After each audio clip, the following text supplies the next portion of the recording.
Today I'm going to share with you how to make some fluffy clouds.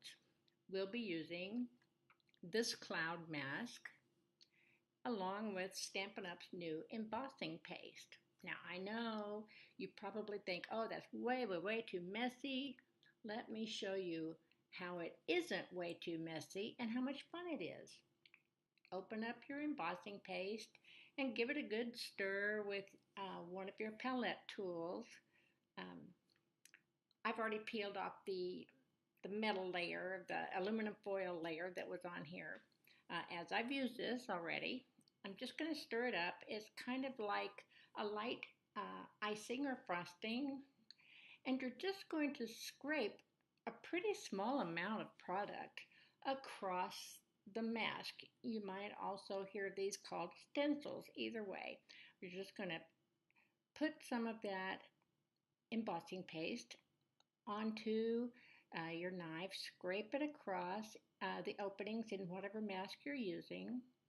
The only thing additional I'm going to do to create these fluffy clouds instead of just flat shapes is notice I'm doing a little tapping motion. Now there's still some product on my palette tool there, and if you need some more, just get a little more on the tip of your tool there and just do some tapping to lift up some of that embossing paste to give those clouds a fluffy appearance.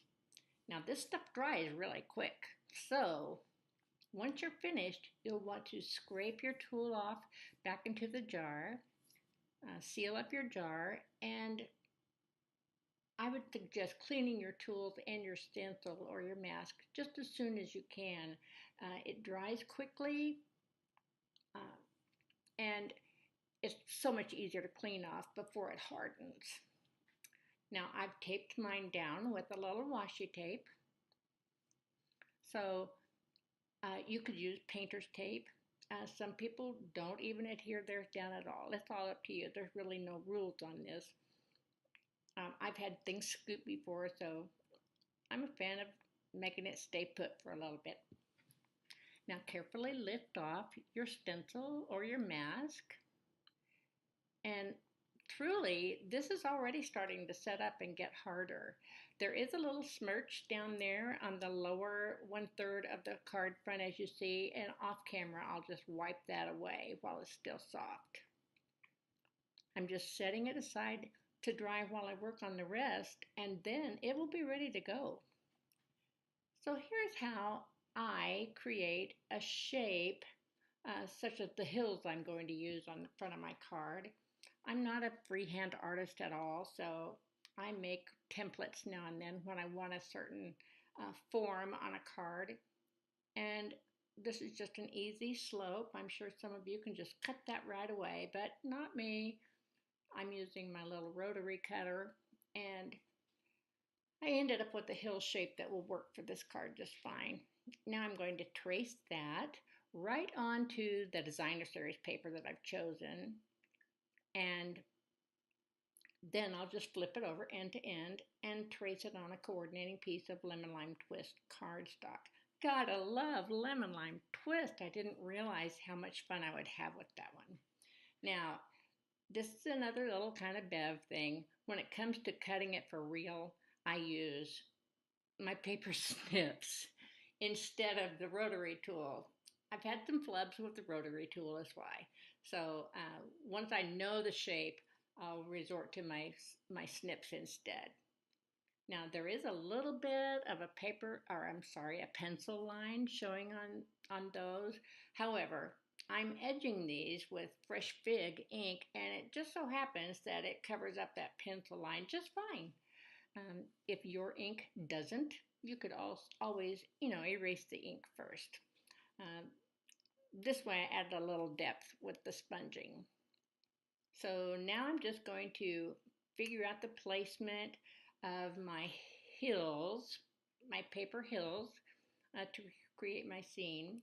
This card front layer is not a full 5.5 inches wide because it will be layered on Fresh Fig and then onto a card front. So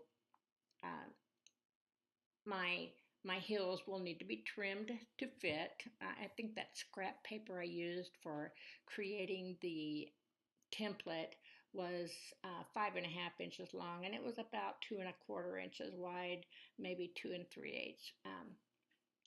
Just make it long enough for your needs at the time. Adhere those down, trim it to fit, and now it's ready to layer on a piece of fresh fig, one of the new in colors that I just really do like. It's in the plum family. I'll adhere that down, and my card base will actually be Whisper White thick cardstock. And I'll include the measurements for you later. The stamp set, so cute, this little piggy. Now, I'm using the flying fig on not the flying fig, I'm using the flying pig on the card, but I don't want the sentiment as it is right beneath her. So I'm just going to mask the piggy and simply ink up the sentiment. She believes she could. I couldn't do this without the Misty. I just have to tell you, this is really a tool that has broadened my horizon in stamping. I throw away so much less. Look at that. Now it's ready to go. And it's going to fit inside the long cloud that I took from the Up and Away Thinlet set. This way I can have the piggy flying over a cloud that still has the sentiment and it's not the dimensional puffy cloud we just made. So there we go. We've got our sentiment ready. Now, just in case you want to add a little shimmer to the flying pig's wings, I've opened up a brand new Wink of Stella.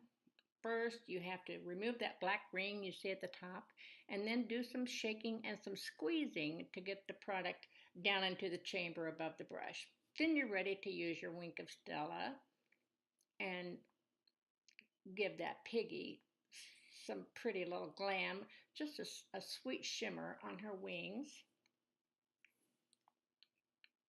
And she'll be all ready to go and make somebody smile when they open up that card. Now I've got all the layers ready. I'm using the Decorative Ribbon Borders Punch, brand new this year. And instead of a ribbon on this particular version, I've cut it out in the Fresh Fig and in the Lemon Lime Twist. I've moved my liquid mono adhesive into a fine tip dispenser just so I can get little bitty bits on the backs of items like this. A few dots on the ends and somewhere in the middle. Now it's ready to go. On other versions, I've used a ribbon right there, but I wanted to show you a different option. There's the piggy. I'm going to lift her up with, take a look, the brand new mini Stampin' Dimensionals. They are so cute on their own. You get so many more in a package, and now I no longer have to trim and snip because to use more, sometimes I needed them to be in small pieces. No more. So I'll put a little bit of liquid adhesive behind the sentiment cloud, and then I can lift up the piggy as she flies over her cloud. I'm not one who has to glue all the edges down on a lot of things. If you do, that's okay. There she goes, flying high over her cloud. She's so happy. Look at that. Who's not going to smile when they open a card with that on it? Now, remember those extra pieces that I trimmed away when we did the hills for the front? I used a Misty to add the sentiment up above so I'd have it straight across. And now I'm adding just a few little bitty clouds in soft sky ink. This cloud stamp is also included in this little piggy stamp set.